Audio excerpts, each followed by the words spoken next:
Hey guys, this is my 4F180 hybrid conversion I'm doing. It's a hybrid because I'm putting a brush motor on it, so I'm not using a torque tube. And the reason for that being is because I am putting this into a scale Apache fuselage from Darth, which of course uses the raised tail kit, or a raised tail. So I converted into a brush tail, and to make it all work, I had to end up using receiver 2440V from the V200 D02, which is the brush main and tail motor. To make it all work, I bought a brushless speed controller with the Turbo Ace motor and a brushless signal converter from Wow Hobbies, and that works out perfect. And all you have to do is, to make it work right, is on your transmitter. When you turn it on, turn down your throttle on your trim throttle, turn it all the way down to the bottom, and then that way your motor arms, or your speed controller will arm, and it won't think it's at mid-stick whenever it's arming. So you need to have it at all the way to the bottom, and that way the signal will run right. And I bought a brush tail motor from RTF Heli, and I'm just using the regular cb180z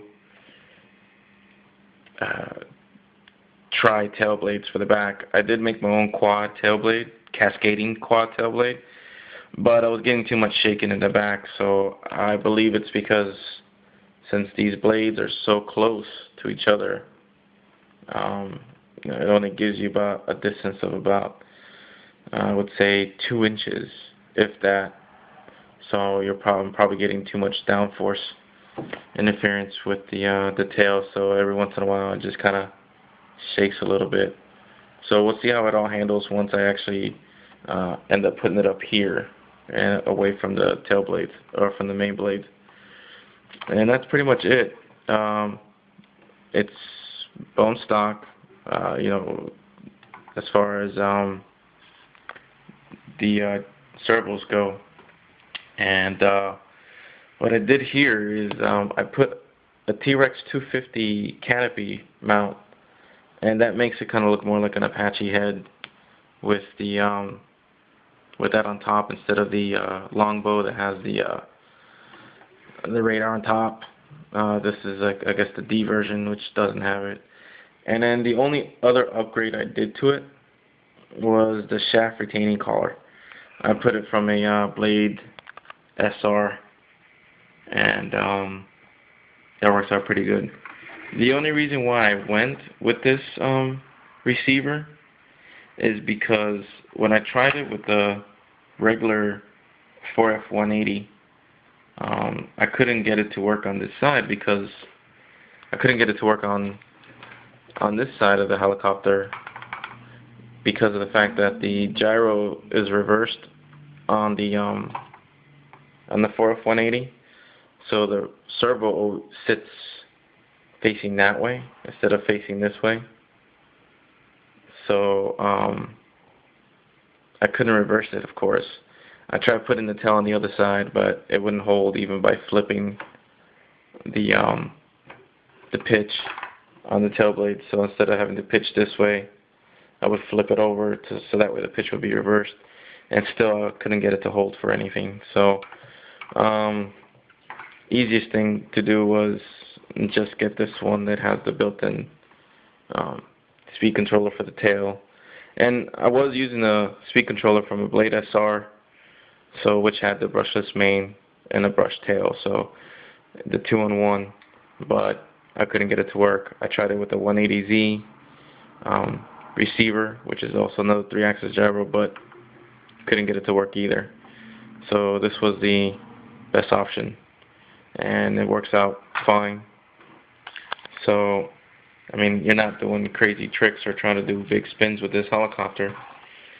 So, well, because it's going to be scale, so it needs to be tamed down more. In case you guys are wondering what landing skids I'm using, they're the Blade 400 landing skid grips.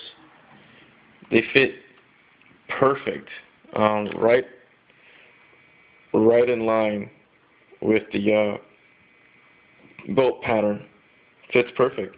It's more flexible, a lot more flexible, sturdier than the ones you guys have for the regular stock landing skid grips. And it does make it a little bit taller, but that's alright. It's not a big deal. And then for the tail, I'm using the Blade SR vertical fin and motor mount and heatsink. And also I'm using, everything's basically Blade SR from here this way. Everything is Blade SR except for the blade, or for the tail blades.